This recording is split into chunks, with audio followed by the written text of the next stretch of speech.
Welcome to the November 13th, 2023 Education Committee and Supplementary Regular Board Meeting of the Lower Merion Board of School Directors.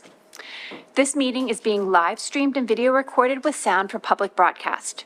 All participants joining via webinar will need to use the chat feature, which will be enabled during audience recognition. If you are attending this meeting in person, you should be aware that other attendees may be recording this meeting as permitted by the Sunshine Act. This means, however, that any remarks you make, even those made at your seat, may be recorded by other members of the public during the meeting. The board believes it's in its best interest and the best interest of the students to hear comments from district residents. An opportunity will be given later in the meeting for public comment, both in person and through the chat feature, which will be read by Ms. Buckman. The board strives to be respectful to all individuals making public comments and does not wish to limit any taxpayer or resident's right to free expression while making their public comment during the public comment period.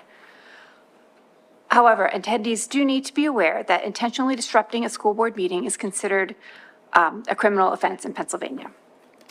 So we have one thing on our agenda for this evening, and that is what is not so excitingly called a data presentation, but Dr. Yanni will. Data presentation. Okay, depending on who you are, it might be considered very exciting. But I look forward to Dr. Yanni's presentation on continuous improvement.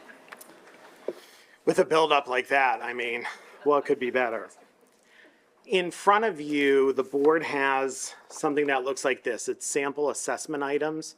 As we go through the presentation tonight, I'm going to direct your attention so that you can actually see some of the items that kids actually work with on the PSSAs and Keystones. I'm calling this presentation our focus on continuous improvement. So as we talk about the data tonight, the presentation is going to be a blend of looking at how our students performed, and then also what we're doing as a result of our performance to improve outcomes for kids. As we go through this presentation tonight, you're going to notice that there isn't disaggregated data by building, and that's very purposeful because particularly at the elementary level, some of our subgroups of students are so small that if I were to put that data in your packet, we would be identifying students. But just so the board knows, we are looking at that data as a principal team and as a central office team. So even though you don't see it tonight, know that it's being worked on. And as we go through tonight, I want you to keep in mind a very important mantra. You don't have to be bad to get better. We're a good district. Our data looks good in many cases. That doesn't mean there isn't room for improvement moving forward. Sometimes people ask why we spend so much time focusing on PSSA and Keystone data. And that's really because that's the data that becomes public facing. It's what rating agencies use on the Future Ready PA Index. It's what the public sees. And it's what we're generally judged by from the Pennsylvania Department of Education as to how well or not well our students are performing. So tonight, you're going to hear a presentation about our state assessments. But if you look at that graphic throughout the year, we're going to be talking with the board and community about our local assessments, how our kids perform on a daily basis, our efforts around positive behavior, and then our efforts around belonging. So tonight, you're getting just one piece of the data that you'll see as we move through the year.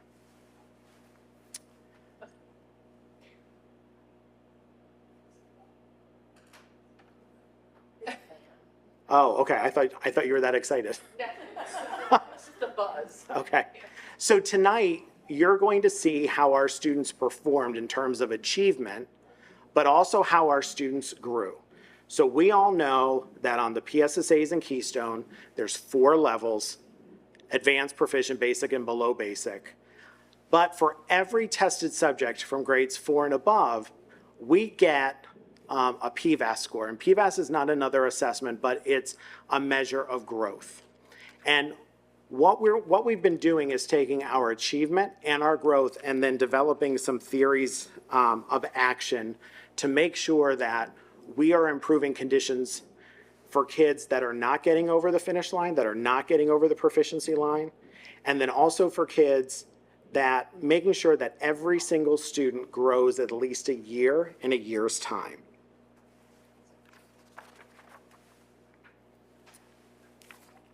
To do this work, we have to have several theories of action. And so typically when you think about theories of action, it's a series of if-then statements. I don't like the word if, because if implies that something might not happen. If you look at culture, I say, when we develop a culture where every single person believes that every kid can achieve at high levels, and we put the supports in place, that's when our kids are going to be successful. So there can't be deficit thinking in our district. There can't be a belief that some kids or certain kids can't perform. We need to approach every single day that every single student in our district can and will achieve at high levels. We need to make sure that our district is implementing a standards-based curricula. That means that all of our instruction has to be linked back to standards, but that the Pennsylvania standards or the Pennsylvania core standards are really the minimum expectations. That's not the bar. The standards are not the bar, the standards are the floor, all right? So we have to make sure that not only are we aligning to standards, but that we understand what the standards are in each grade level so that we can accelerate student learning and close achievement gaps. We also have to make sure that we're closing opportunity gaps. So especially when we talk about math tonight, I'm going to talk a little bit about opportunity gaps. We have to make sure that we're assessing kids, and I know when we talk about assessment, we always think about paper and pencil tests, but really what we're talking about are these ongoing checks to make sure that students are learning what they should be learning so that teachers can adjust their instruction to make instruction as meaningful as we can for kids. And then making sure that we have a high quality staff evaluation process.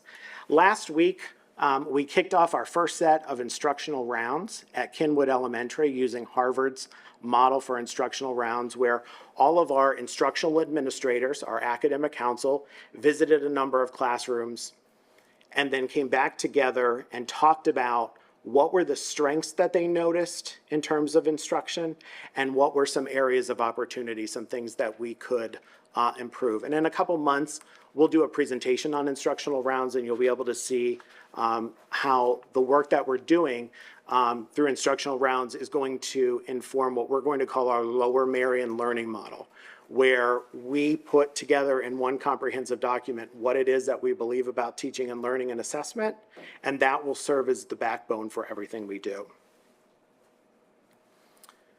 Continuous improvement, it doesn't matter how well we do, there's always an opportunity to be better. So always have to have a focus on continuous improvement.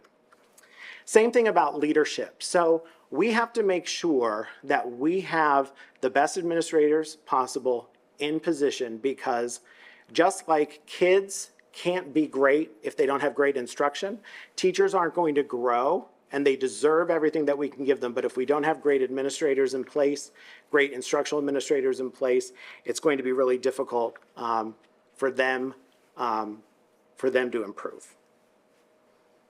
We have to look at our resources and make sure that we are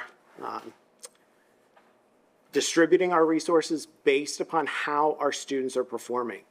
You know, some buildings have better performance than others, some buildings have different needs than others, and so we have to deploy our resources appropriately. And then also the piece about parent and guardian and community partnerships. We have to find ways and be very overt about allowing parents to know what's happening in our classroom, give them, you know, a bird's eye view so that they know what's happening in their child's classroom so that they can support the work that we're doing at school at home.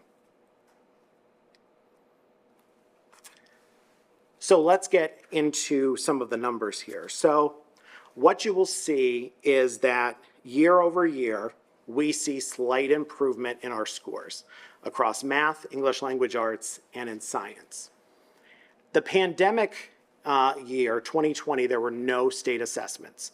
So the state then, when we resumed assessments in 2021, PDE said use 2021 as your baseline year. And so you'll see there we have made improvement year over year. Here are some things we know. We know we outperformed the state. That's not a celebration. We should outperform the state. And we have to acknowledge that students' achievement happens not just because of what we do in school, but the whole totality of their experience. So what they experience outside of school. We live in an area with a lot of enrichment, a lot of great opportunities. So it's really the district with the students' complete experience that produces the results that we have.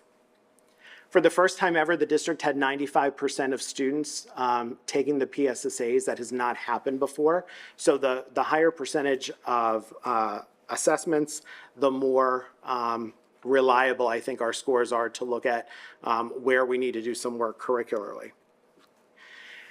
We match some statewide trends. So there is something fundamentally wrong in our state, because when students first take the PSSA in math in third grade, they perform well.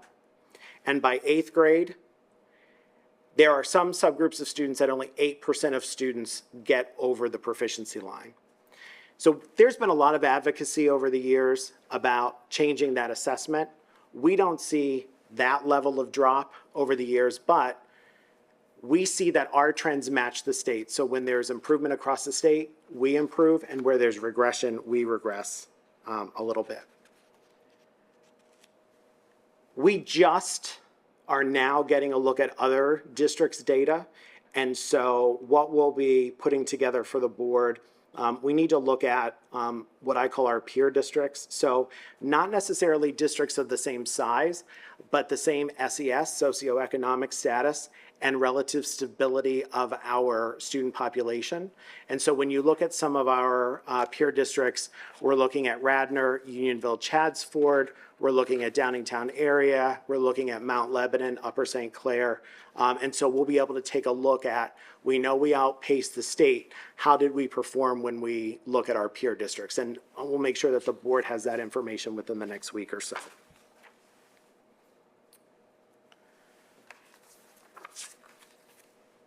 This is the first time I'm going to ask you to look at this packet. So what you see there before you is our aggregate data of how our students across subgroups performed in grades 3 through 8 in math. So a couple things that I want to point out. In grades 3, 4, 5, and 6, more than half of our students were in the advanced category. Our 8th graders had the highest scores they ever had, although the scores are still not what we would like to see. If you take a look at pages 2 and 3 in your booklet, you will see the cognitive demand that the assessment places on students. So a 4th grader who took the assessment last year would have gotten a question like this. So they have to look at a number of patterns, numerical patterns. They have to complete patterns, but more importantly, they actually have to explain their thinking. And so we need to make sure that in our classrooms, each and every day, kids are not only performing math correctly, they're actually able to make their thinking visible. And that's the piece that when students are taking the assessments, that is a piece that takes a long time to complete, and that is where sometimes our students fall down. They get the math correct, but they don't always explain their thinking well enough. If you look at pages 4 and 5, you'll see an 8th grade example. So in that 8th grade example, you'll see that there are a number of points on a coordinate plane, and then the questions ask about transformations, tessellations. Kids have to know about perimeter and area. And so even though on the surface, this doesn't look like a very complex problem, there are actually 8 concepts that students need to know and need to be able to interact with to get these questions correct. And again, there's a tremendous amount of explaining that kids have to do. So kids not only have to do well in performing the math, they then have to explain their thinking. So when you look at our data, you'll notice that we have some achievement gaps. Our Black and African American students do not perform as well, and there's a pretty significant achievement gap that we have to recognize exists, and then we have to work to improve it. How do we work to improve it? When we take a look at content and we take a look at our kids, anything we do to improve outcomes for kids, for any one of our subgroups, is naturally going to improve outcomes for our other subgroups. What do we have to do in math? Number one, we have to make sure that we are not locking kids in any math pathway. We have to give more kids access to more rigorous courses, because we know year over year over year, strictly remediation doesn't produce good outcomes for kids. We have to identify their strengths and teach to their strengths while also supporting their areas where they may have some gaps. So across the district, we're using the TIPS, Team Initiated Problem Solving form. That is an approved Tier 1 intervention from the What Works Clearinghouse, and this is where teams of teachers are becoming laser focused on what is the data telling us, what outcomes do we want to change, and how are we going to change the trajectory of our students. Conferring about assessment results is another thing that we need to ramp up in our district. Actually sitting with kids and helping them understand why they scored the way they did on an assessment. Helping them understand their mistakes and how they can avoid them in the future. Second chance learning as well. So if you don't learn something and you get a 70 on a test and you just move on without learning why you fell down where you fell down, real learning has not taken place. This is something I actually wish would have been the norm when I was in high school, because I was a kid who was math phobic. I would get my math assessment back, and as long as there was an A or a B, I was happy. But had I had the opportunity to sit with the teacher, talk about my mistakes, and actually go back and rework some of those problems, my learning would have been a lot better. And then our common assessments. We know that there are certain strands in math, fractions, operations with rational numbers, and geometric transformations that are consistently low. So what are we doing inside of our curriculum to assess students to see if they're getting that concept? And if they're not getting that concept, how are we reteaching that concept so that we can fundamentally change their trajectory? As a group, our students in grades 4 through 8 met the growth standard.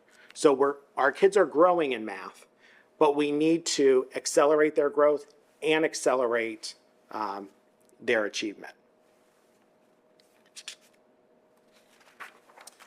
In English language arts, again, if we take a look at our subgroups, again, we're seeing that our Black and African American students are not performing as well as their Caucasian peers. Neither are historically underperforming students. And what we notice in the gap is not as wide between our subgroups in ELA as it is in math. Although our growth is not as good in ELA. You'll often hear me say that we need 100% of our kids reading on or above grade level by the end of grade 3. Because if we do not have kids reading on or above grade level by the end of grade 3 and reading on or above grade level for every year thereafter, we lose kids instructionally. But that means they have to read on grade level in kindergarten, first, and second grade. We can't wait till third grade. We need to look at our common assessments and how we are assessing their kids' ability to decode, to actually attack words, and comprehend.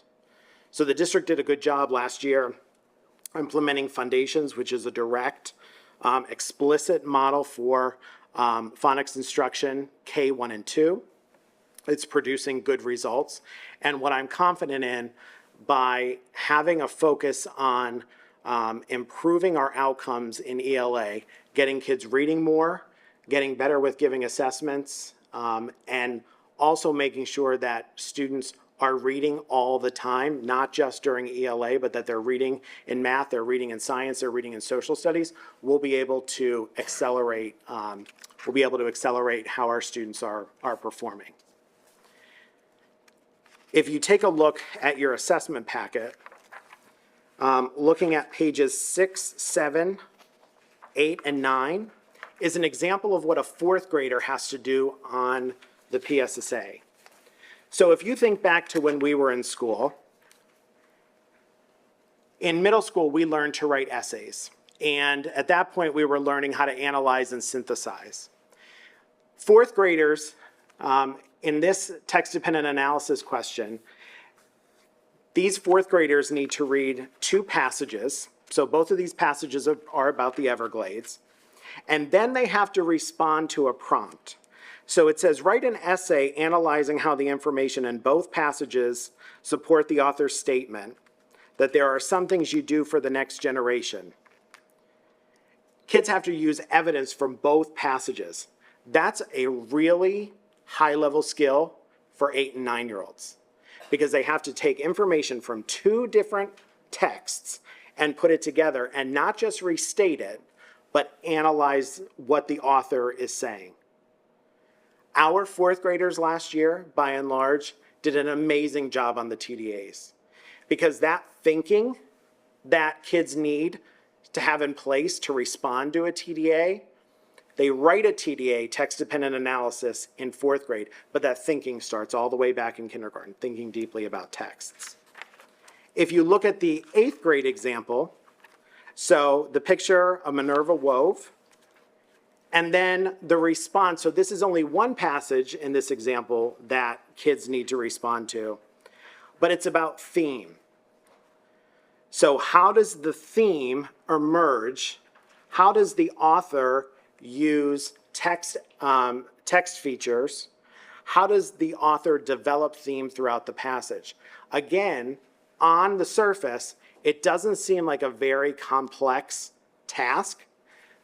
Kids have to be able to not only read, but understand what happens in the text.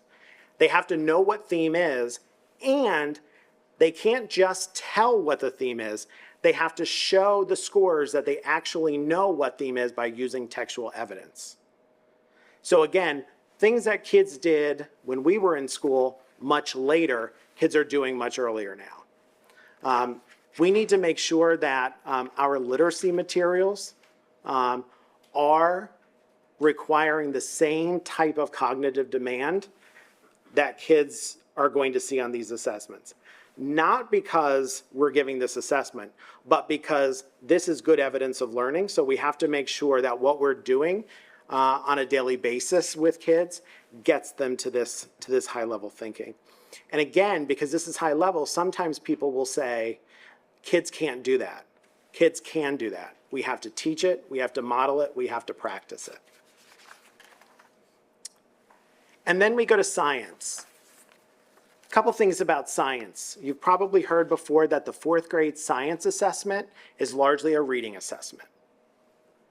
The assessment, though, is also cumulative. It assesses science content that kids got in kindergarten, first, second, third, and fourth grade. So there's a lot of content it covers. 8th grade, it's much more science heavy, but it covers everything kids learned in 5th, 6th, 7th, and 8th grade.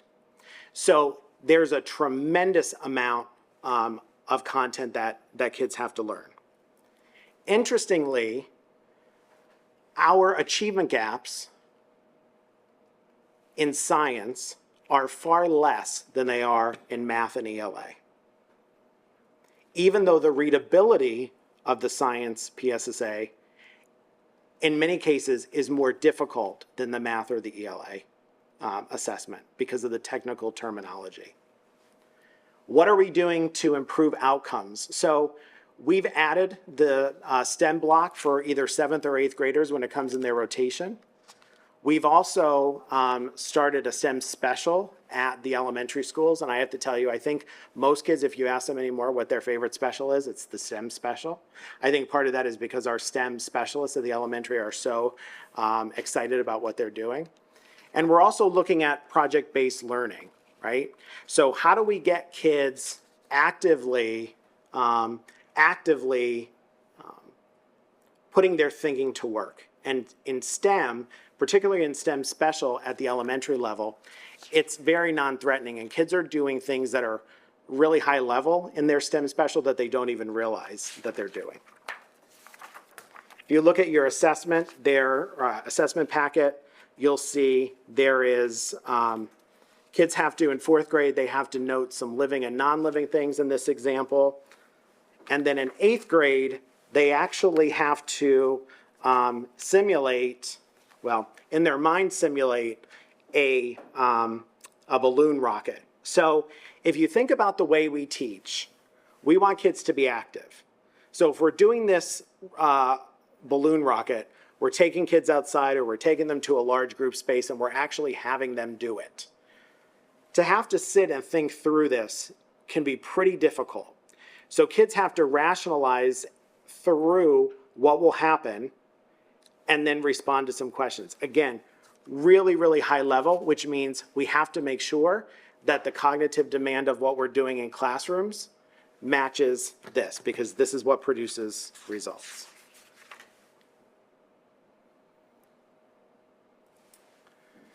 Moving on to the keystones, again, we outperform the Commonwealth.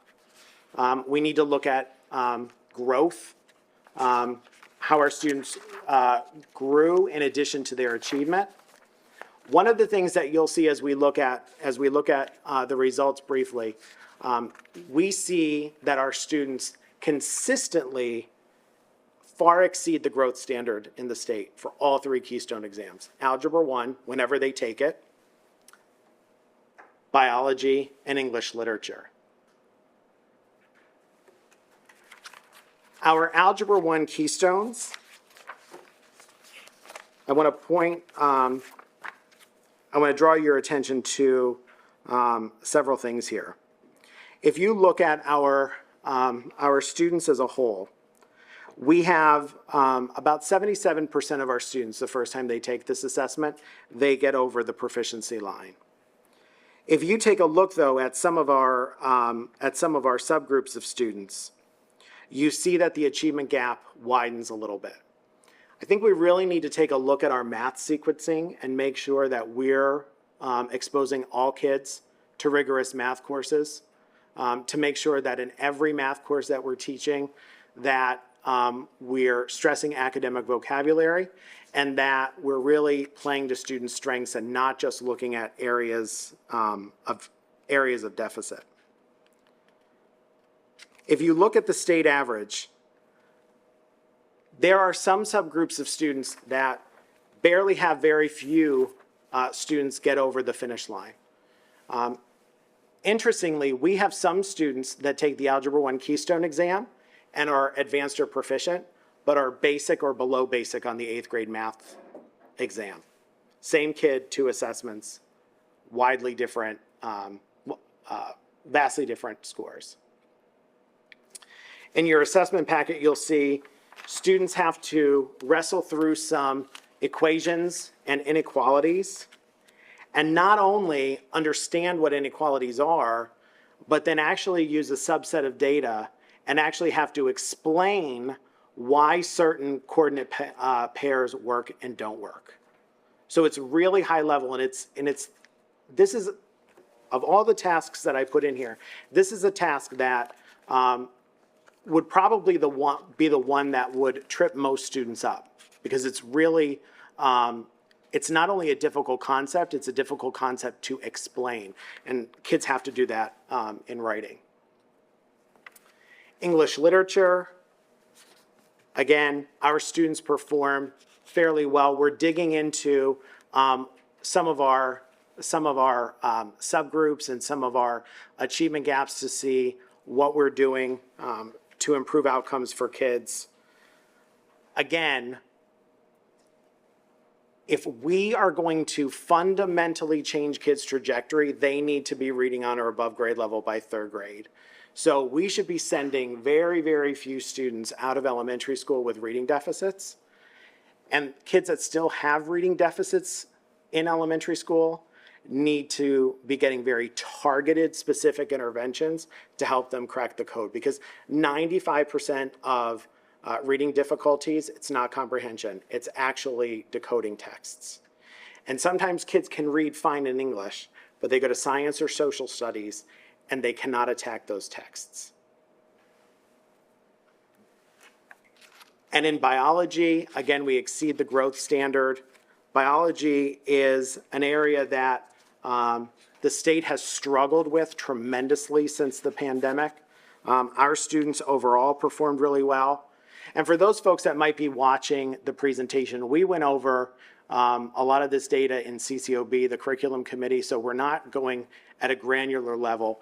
But one of the things that we're looking at inside our biology classes are taking a look at our common assessments and looking at trends over time. So are there things that kids are consistently struggling with, right? So as we think about our focus for continuous improvement in algebra, year over year, the trend is that we see kids struggling with inequalities and systems of inequalities. That means when we're teaching those units, we need to do strong pre-assessments. We have to make sure that we're checking for understanding during that unit. And if kids are still not getting it, we have to rethink how we're instructing it, or we have to do some targeted intervention. Because if kids don't understand inequalities and systems of inequalities in algebra or in their integrated math class, future math classes are going to be that much more difficult. In biology, cell growth and genetic inheritance is an area that needs to be improved. So that's going to be a unit that our teachers are going to focus on to see how they can improve instruction there. And then in English literature, the big umbrella is reading for meaning. And you might say, well, Steve, reading for meaning is everything. It's our kids are really good at comprehending at the high school level, you know, because we're talking about a high school assessment, understanding deeply some challenging concepts, but they're missing questions on recall details out of text. So they're not reading closely. The reason I have those three subjects grouped together for a focus on continuous improvement, we need to strengthen and continue to strengthen our PLCs. So our professional learning communities, when we're meeting, we're asking ourselves, what do we want all kids to know and be able to do? How will we know that they learned it? How do we respond when students don't learn what we want them to learn? And how are we extending that learning for kids that are already proficient? Across the secondary level, we need to be conferring about assessment results. It's that idea that, again, we're actually workshopping with kids where their mistakes were, why they made those mistakes, so that they understand their error patterns so that they can fix them in the future.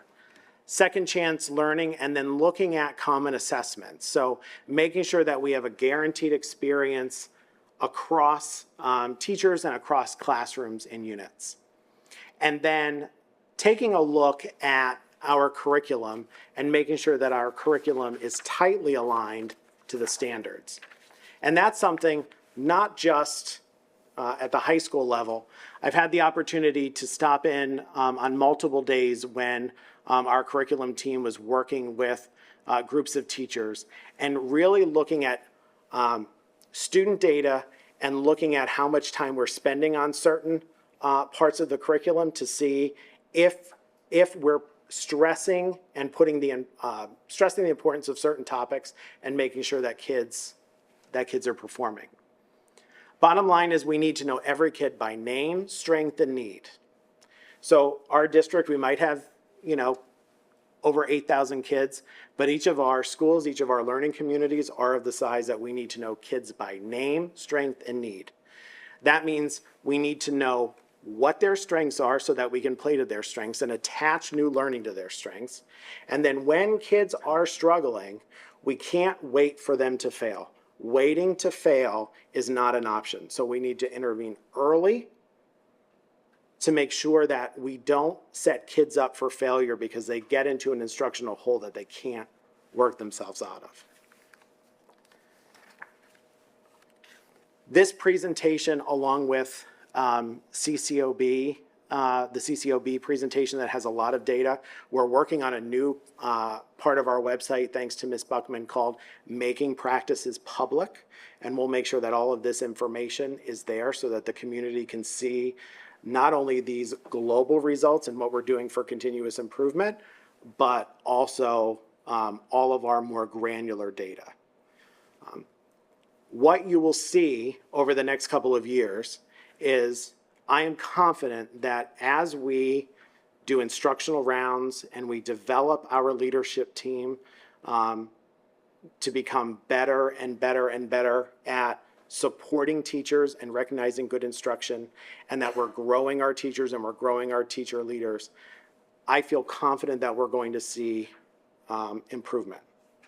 And you'll know next year when I do this presentation, because if not, you'll say, well, you promised improvement and you didn't get it. So, but I'm still going to promise it because it's going to happen. So, with that, I'm happy to take any questions that you might have. Thank you, Dr. Yanni. Open up to Ms. Garrison. Dr. Yanni, you alluded to this ever so briefly.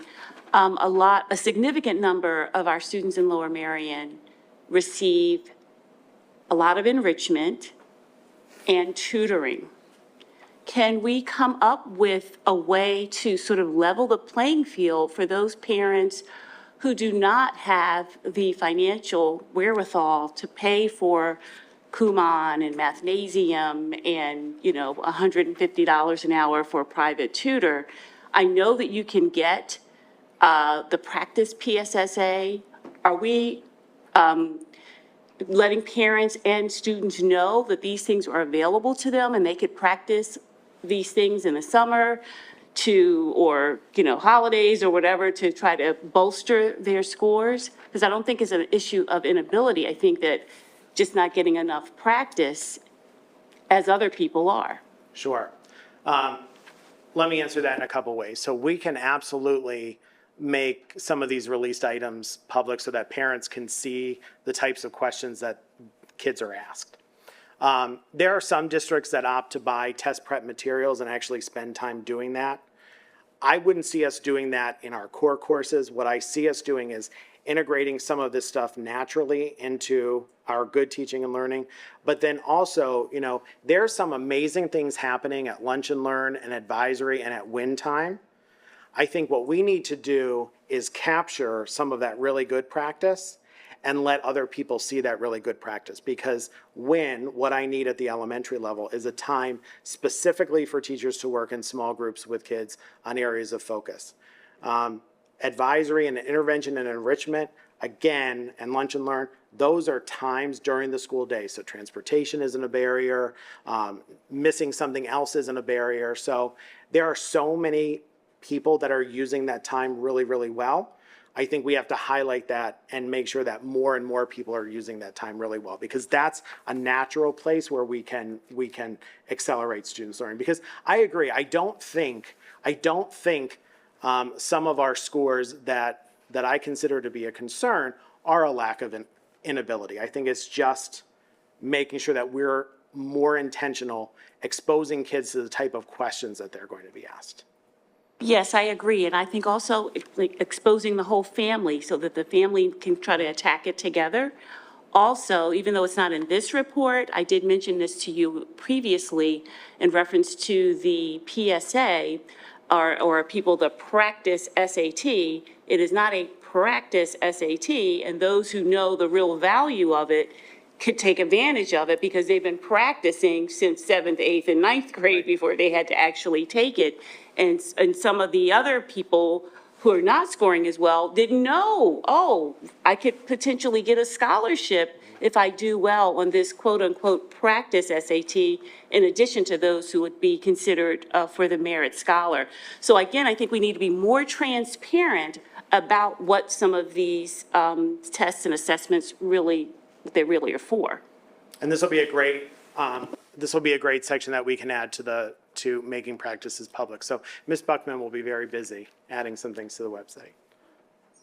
thank you for that. Just so I was going to wait a little longer, but I just really wanted to get one question out that sort of piggybacks on what Ms. Garrison was talking about. And I want to know if we're teaching our kids skills for taking these tests. I'm not talking about teaching to the test.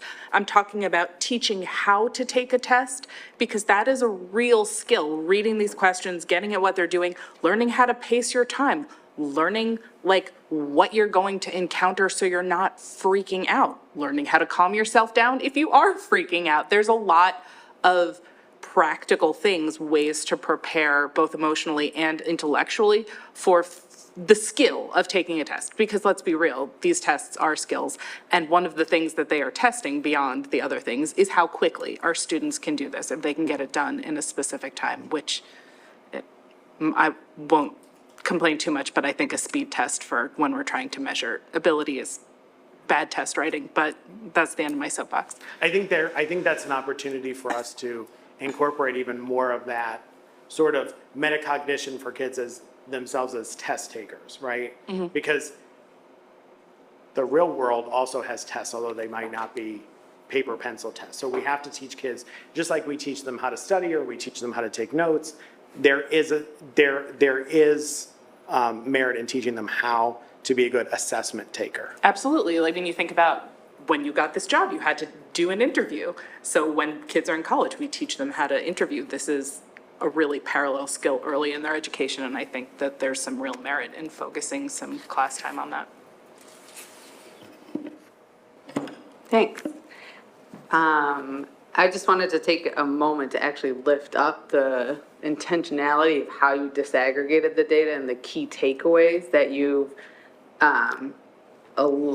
illustrated for all of us, and that might be helpful, and also based on the data is the least of our concerns. That the achievement gap data is actually showing, and the PVAS data is showing that we are not making the type of progress we need to for all of our students, or providing a tier 1 education that is foundational to MTSS and every other instructional approach in the district, and especially in alignment with the math continuum of how we are providing opportunities for our students. So I just wanted to thank you for pulling back the layers and taking steps to actually put some foundational best practices for instruction in place immediately in response to this data. Thank you for that. What I'll say is it really is a team effort, because we've been talking all summer and to this point in the year that you can't intervene your way out of a tier 1 problem. So if we don't have good tier 1 instruction, it's like trying to build a house on sand. You can't do it. So it winds up falling apart. So the curriculum team, our principals, our teachers are really committed to it. And I think when we actually become more intentional, which we're being much more intentional, I think we can really change the trajectory of our kids. Thank you.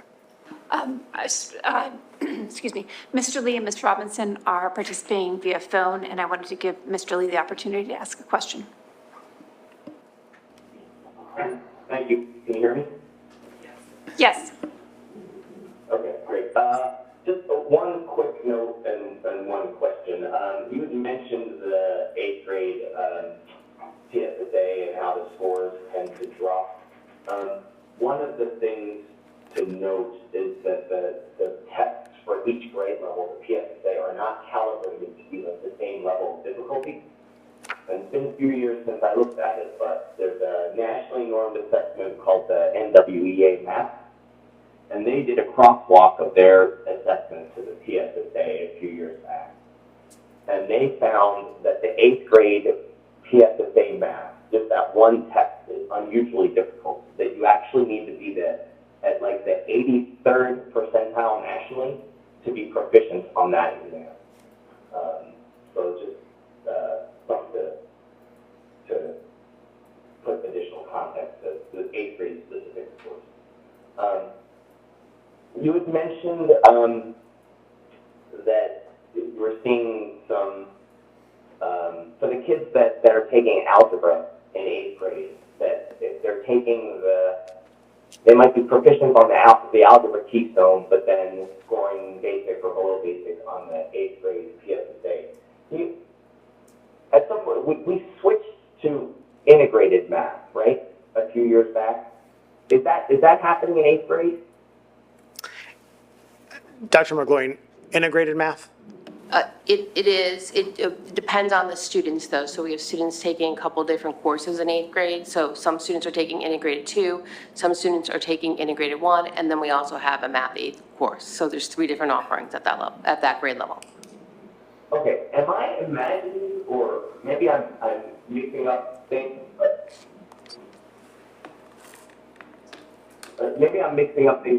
did I thought I remembered a couple years back, someone had noted this discrepancy between 8th grade PSSA and the kids who were doing accelerated math, that there were some gaps in their knowledge that were being tested in the 8th grade PSSA, and that I had thought that integrated math was going to attend to some of those things, that it was going to add some 8th grade content for those kids as well. Is that not? Am I mixing up conversations? So integrated 1, so our students actually take the algebra Keystone exam traditionally have taken it at the end of integrated 2 because those concepts are all woven in. So in 8th grade, the majority of our students are not taking the Keystone exam anymore for algebra. If you recall, the number actually went down a bunch because it is, I think it's what you're talking about, showing up skills, and it's an integrated approach at that level. So this year, actually, our students are going to take the Keystone exam in December, actually in the middle of integrated 2, because our teachers feel like that's actually when we're really finishing that Algebra 1 content. So they asked to have them assess in December for the first time, because it's 6 months before they're taking an assessment when they're finishing the content. So the middle of 2 is when they're finished up because it integrates a lot of different skills throughout 1 and then partially 2 as well. It's not just about algebra, geometry, so it's a blend. I hope I answered that. But, all right, so for our kids in 8th grade that are taking integrated 2, they would take the algebra Keystone in December of their 8th grade year? They're taking it at the end this year. We'll see how our results turn out. It's the first time we're taking it in December. This is the first time it'll happen during the middle of integrated 2. We're not making that adjustment in 8th grade this year. We'll see what happens. Our 8th grade have been 100% proficient the last couple of years, so we have not made that adjustment yet, but if we're successful at the high school, we'll probably adjust the 8th grade as well. But, so that we can still have kids that would be proficient on the algebra Keystone in 8th grade, but then basic or below basic on the 8th grade PSSA. I think we'll see as we have more kids in integrated and doing better, I think we're seeing some of that gap close because it does spiral some of those skills. The other thing that our STEM supervisors are doing are creating spiral reviews so that kids are always being brought back to the prerequisite skills. Gotcha. Okay, it'll be interesting to see when we get the, although I guess we did just get the student level scores, right? Yes, and I will say, because I know Mr. Lee, although not for long, I knew he was going to bring up the difficulty, and I have it here in my notes. Crosswalk NWEA math, 83%, and I didn't say it because I don't have my glasses on and I missed that note. So I'm glad you brought it up, Mr. Lee. Thank you. Mr. Lee is absolutely correct. The difficulty level, so there's a difficulty level, if you think of it from 0 to 1, the difficulty level of the 7th grade, the 6th and 7th grade assessment is somewhere between a 0.6 and a 0.7. The difficulty level of the 8th grade is a 1, which means that the reading level, when you look at the Lexiles, you have to be not only a good mathematician, you have to be able to fight through the language. So this is a little bit of I think it's a pre-COVID, post-COVID, but pre-COVID, weren't our students taking the Algebra 1 Keystone? Many were taking them in 7th and 8th, and now they're taking them in 8th and 9th? Is that? Yes, that's a correct statement. So when we transitioned to integrated, the integrated 1, 2, 3, that's when they started, that's when we moved the Keystone assessment. So that is correct. When we were in algebra, we had algebra 1, algebra 2, like that traditional path. They took it, we had, I think, I've got to go back to the numbers, but I feel like it might have been over 500 students take it in 8th grade, and then we also had some students take it in 7th grade. Now with the new sequence that we have, the majority of our kids are taking it at the high school level, but I feel like, and it's off the top of my head, but I feel like we might have, oh wait, I have it. I feel like we might have had like 200 students take it in 8th grade this past school year, around about. So we definitely have a lot less students, and then we didn't have, 7th grade was relatively non-existent. And have we seen an improvement since that they're taking them at a later point in time? And also, this idea that 2021 should now be our, sort of this post-COVID 2021 should be our baseline, feels icky? Right? Right? Because I feel like there's there was a sense that with learning loss through COVID, the question I have is that idea of a learning loss real? Like, is it, and if we're not going to look at anything prior to 2020, is the comparison off? I guess is my question. Is the comparison off? And maybe it's not. Maybe that's not necessary to look at. It just seems like we had this major event and all of a sudden we're not looking at any of the information prior to that event. So let me clarify, we're always going to look, despite what the state says, we're always going to look back, right? Because I think it's important, right? You can't pretend that 19 and 18 and 17 didn't happen, right? So we're still going to look. I think typically when we look at least recent trends, we're looking at 3 years worth of data, but we'll always look back to really since the standards change, which was 2015 was when the standards changed. So really that's the look back period. Thank you. Oh, well, and also, there's an important, in my perspective, there's an importance of using 2021 as the baseline so that we're not setting a higher bar than the current place our students are now because of the learning loss. So having an accurate assessment of where we are as a district, acknowledging where we might have been before, but then putting in place anything we need to moving forward from the data. And I think as we move throughout the year and we do future data presentations, this is state assessment data. What are kids doing on their local assessments and what does their day-to-day performance? Then we can start to triangulate, right? Because this is just a sliver of kids' story, right? We're not making high stakes decisions. This is just a sliver. But because it's public facing, it feels like it's bigger than a sliver.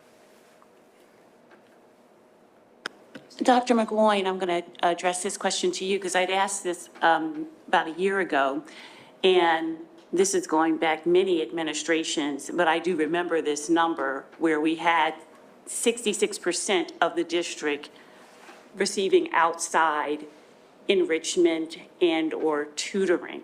And last year you said that you were going to find out what we were doing now, currently, how many students are receiving that? Because I think that that is significant when we're looking at this data. Right. So I'm not 100% certain how many students are receiving outside tutoring. We did tutor our students last year in the district at the elementary level, also at the middle level and the high school. We provided tutoring for students across all grade levels last year as a district after school. We transitioned the middle school program a little last year and ran it a little different after school a few days a week where we could have a group of kids, not one-to-one, so that we could get more students through the program. So we did make a transition to try to get more students participating in the program at the middle and the high school level. So we did run a lot of tutoring last year as a district, but the actual number of how many students or a percent of students that are tutored is a really hard figure for us to get a grasp on. I appreciate that we're doing some internal tutoring, but when I drive by Kumon and Mathnasium and H24, these parking lots are full, and they're full with a lot of students that are in the district. So how can we ascertain that information of, approximately how many people are spending an additional $3, $4, $5, $1,000 a month for, enrichment and or private tutoring? I wonder, I don't remember specifically, but I wonder if that data came from the Challenge Success Survey? And I know that there's been talk about not necessarily doing that same survey, but doing something similar, and whether that could be a piece of that as well. It may have. In January, I'm going to be doing a state of the district and looking at the progress we're making towards meeting or exceeding our goals and all forward. And as a result of that, we're going to be doing a community survey. We can absolutely put a question in there. I mean, well, the data will only be as good as the number of people who respond to it, but it will give us some sort of understanding of what percentage of students might be partaking in outside tutoring. Okay, I'll try to keep it brief. I'm going to do it this time. So you talked about second chance learning, and we talked about, a big key to that, also what Kimberly's addressing now is time and exposure, looking at that over and over again. So I guess the question I have is, where are we going to intentionally change our practice in the schools, or our school day, or our school kindergarten, full day kindergarten, for example, but also high school. And you talked about lunch and learn. It's great, but the students have to go to it and have to set it up, where WIN is already set up for them. But that's tutoring at the school level, where you're going over what you did wrong, how you can improve, and that's what really helps move the needle. So around that thought of second chance learning, where are we seeing that across our district practices? So obviously much easier at the elementary because you have kids all day long. Middle school, you're on a team. One of the things that we're going to do is a think tank with our high school administrators and some teachers to see how we can use what I call our real estate. So here's the day. How do we achieve this in the day? Do we think of advisory a little bit differently? Do we think of lunch and learn maybe at certain times differently? All to be determined, and we'll come back and we'll share that. But that really is where the rubber meets the road. And also making sure that if you're in 7th grade, but you're not performing math at a 7th grade level, you're performing at a 4th grade, that you're working on those prerequisite skills that get you ready for, right? So the state has something called the vertical viewer, where the standard back maps all the way to kindergarten. We need to be able to make sure that we can draw that line between here's what is being taught in 7th grade and here's what I'm learning, so that you're at least on the trajectory to understand the concept. Because when we put kids in completely different programs, we never get kids back on instructional core. Once they're off, they never get back on. And thank you. You started this with, we can't be a deficit thinking, we can't have deficit thinking in our district. And we really haven't heard that clearly stated. And we can see it in the presentation. And the difference between CCOB and this presentation is about that kind of theory of practice, what we believe in our values, and how it affects our teachers and our students. But it was also echoed so positively in the equity committee and around like negativity thinking and how our bias doesn't really move us forward as a community as well. So thank you for kind of wrapping that in. We have to think about not just keeping kids in boxes and where they can achieve, and that means a tall, like really low ceilings as well. And the good news is people are committed to that work here. That's a really heavy lift in some places that I've worked before, but people are committed to that work here in Lower Merion. And so it's just giving them permission and empowering them to.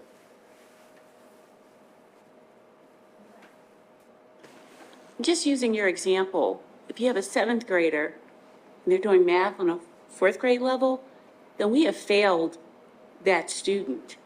I mean, how many students do we have in that category? So I'm talking about a student that has a specific learning disability in math. Oh, okay. Yeah, I'm talking about kids that have specific math struggles. Okay.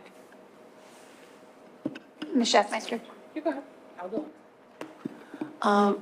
Hi, thanks. Yeah, I appreciate your presentation too. It's like, it's for looking at how can we do better rather than, pull the kids up.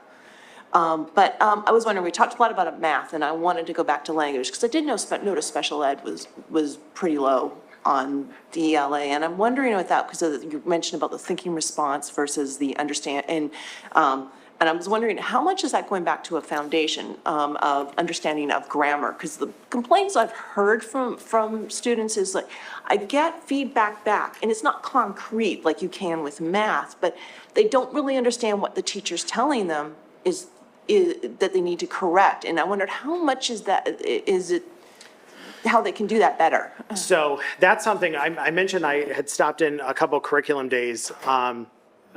Dr. Martin Patone was working on structures of the English language and conventions, being intentional about where that's going to go in each grade level, because kids need to be able not to just put their thoughts on paper, but to be coherent in what they're writing. When I look at our special education data and I look at our ELA scores, the students that are struggling the most are kids with significant specific learning disability in reading, that they're reading far below grade level, or they have a disability in written expression.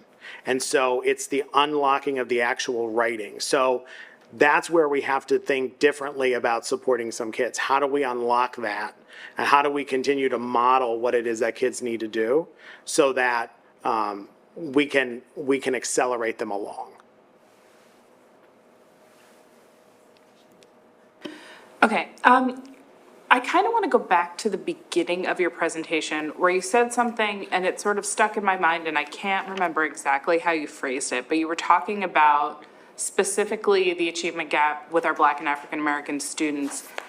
And you were talking about just increasing the amount that we were giving to all of our students and sort of a rising tide raises all boats.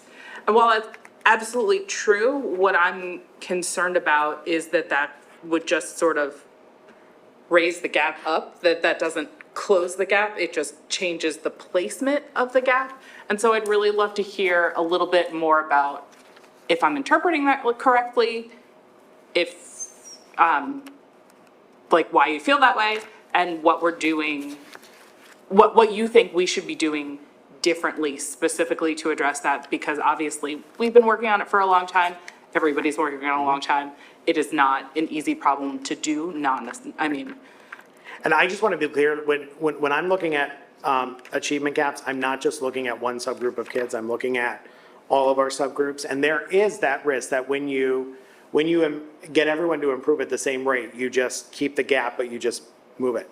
The reason that we need to look at our common assessments and be more focused and targeted, there are kids that are obviously missing some part of the instruction that we're giving them.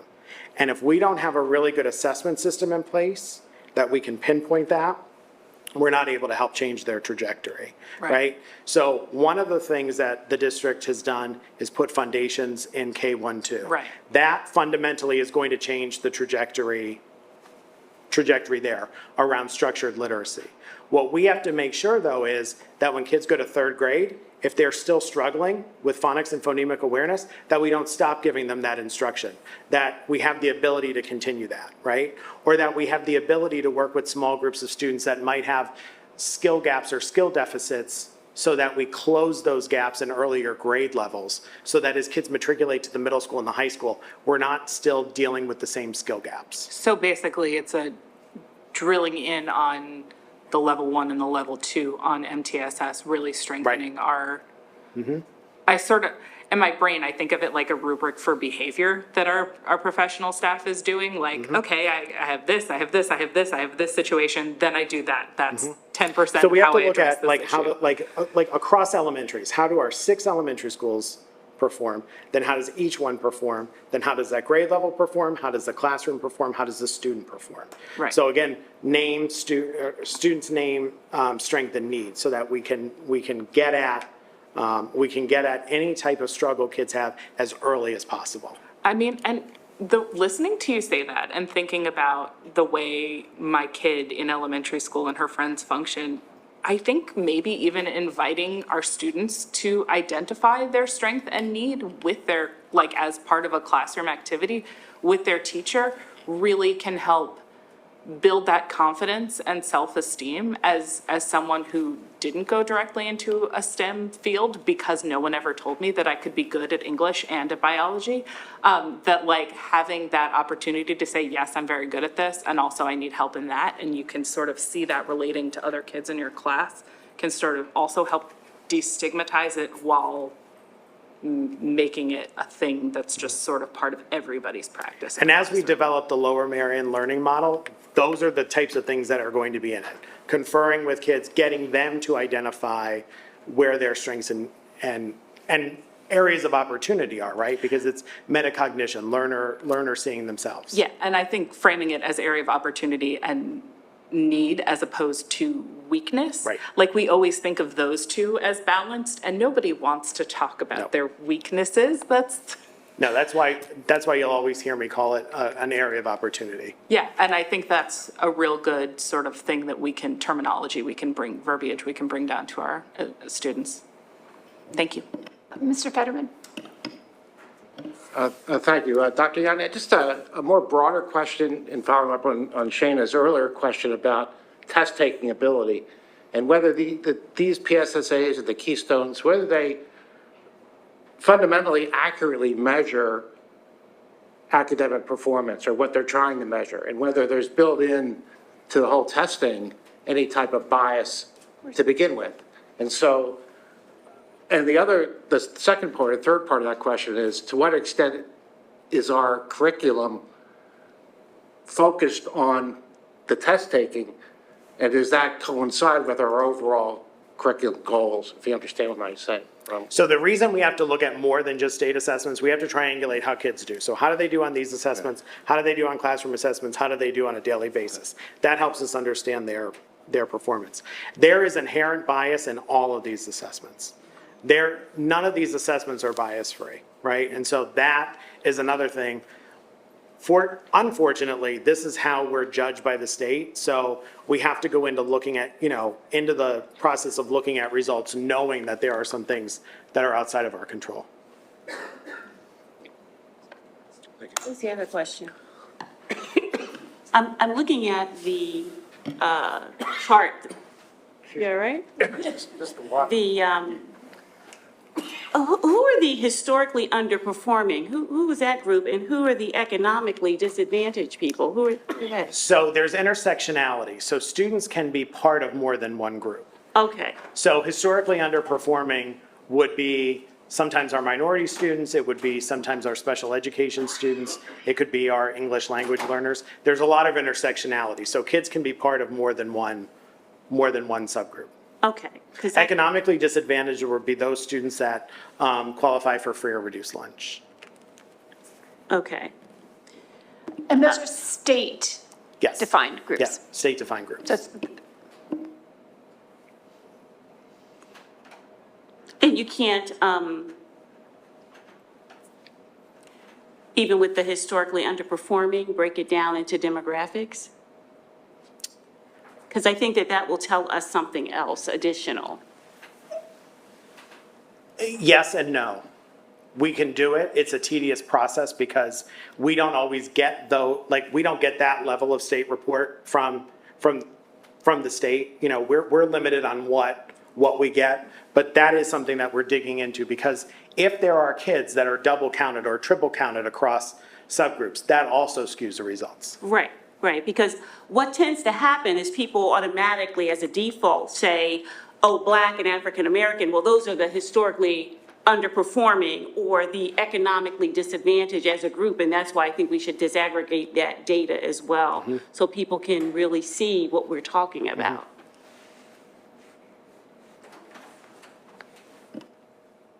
Do we have any more follow-up questions? Thank you very much.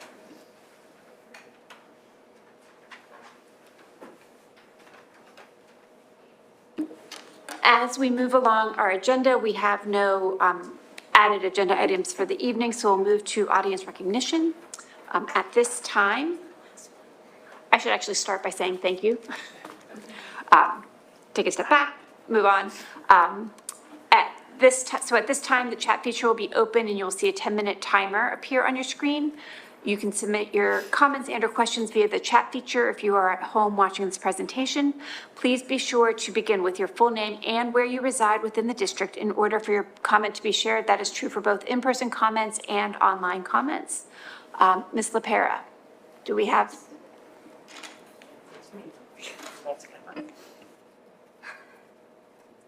Old Faithful. Ruth Schenken, Winwood.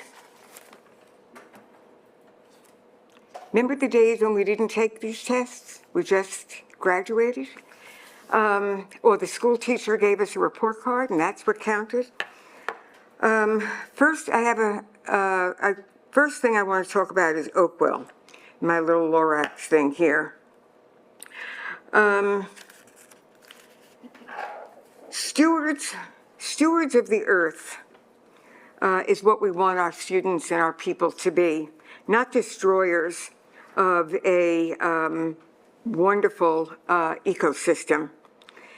And to destroy this ecosystem to afford a few students to play some sports as opposed to thousands of people who would enjoy this property.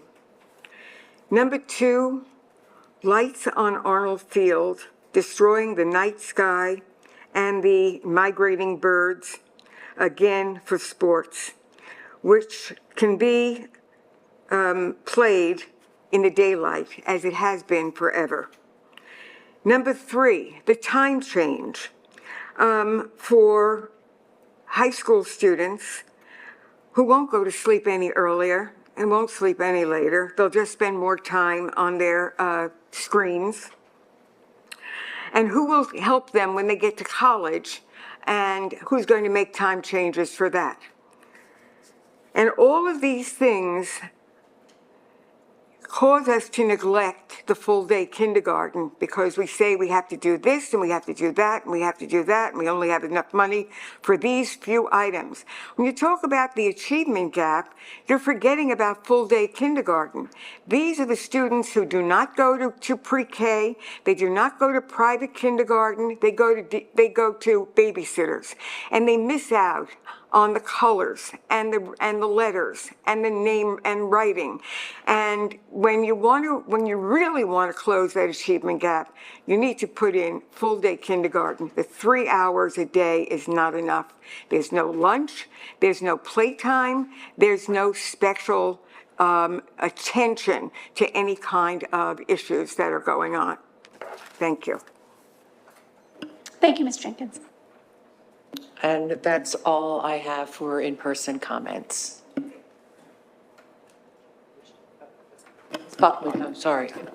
While we're waiting for the clock to run out, let me respond to a couple of things. So Oakwell, I had promised at a previous meeting that when we have an update to give on Oakwell, we will do it. We're not doing anything behind the scenes, you know. So when we have an update, there will be an update, and we will make sure that that update gets out there loud and proud, out for the entire community to hear. Arnold Field and the lights. I jokingly said to a few board members, I've talked more about fields in 3 months. It's 3 months tomorrow, by the way. Thanks, you can tell me happy anniversary. 90 days, 90 days, I get my, you know, maybe they'll ask me back for 91, but I'm not sure. Lights on Arnold Field, if we get to the point of having lights on Arnold Field, there will absolutely be restrictions about when those lights can be on and when those lights can't be on. So it's not, you know, I think there's a belief out there that we're going to have lights on 24/7 and that it's going to disturb everybody every single night. As a superintendent that just had to replace lights last year, I can tell you that the new lights are fundamentally different than the old lights.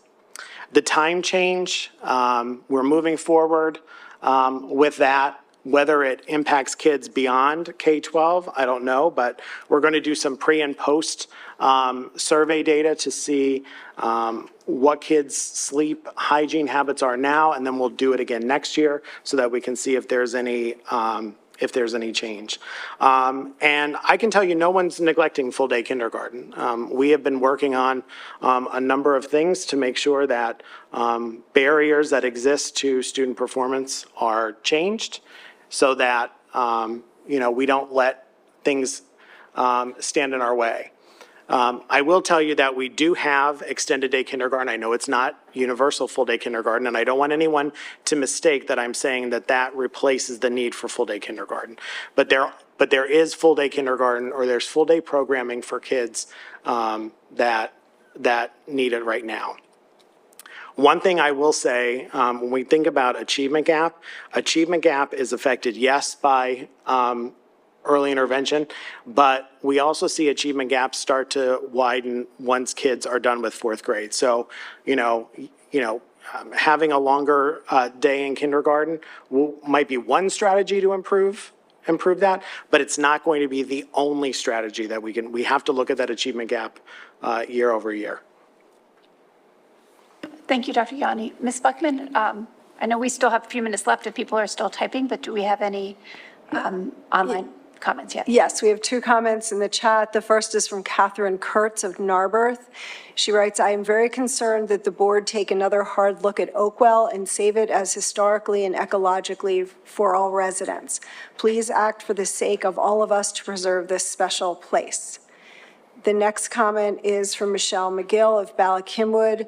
Lower Merion School District has a superintendent. This is what leadership looks like. Finally, someone understands that we should not be focused on student problem areas.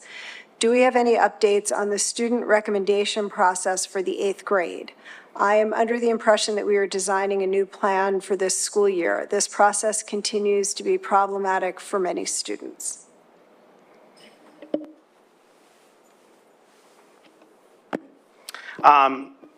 I think I've said enough about Oakwell for this evening.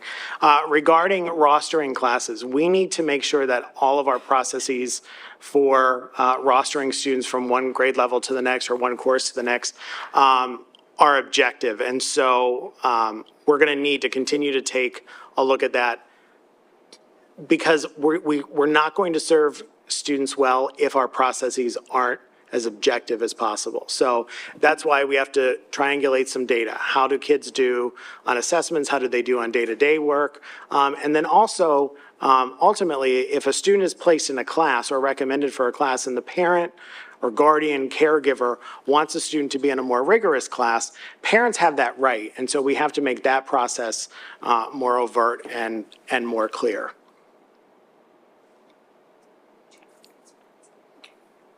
We have about 2 more minutes left, so we will wait until our time is up.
Ms. Buckman, were there any additional? Okay, great.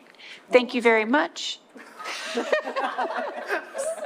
Kimberly's finished with this.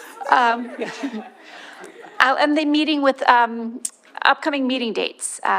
This Thursday, November 16th, the Facilities and Purchasing Committee meeting at 8:30 a.m. here in the DAO.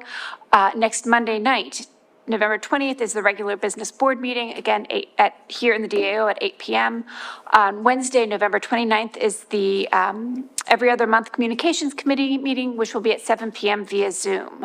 Upcoming events this week include the Lmsb Student Services Gifted 101 program, that's via Zoom tomorrow at 6:30, and a second parent education series program on study skills and organization, which is via Zoom the following evening at 7 p.m. For any theater lovers out there, both of our high schools have great productions going on this year, this weekend specifically. Harrington Theater Company is doing The Importance of Being Earnest, and LM Players are doing The Little Shop of Horrors, so I encourage you all to spend your weekend watching theater. This meeting is adjourned. Thank you.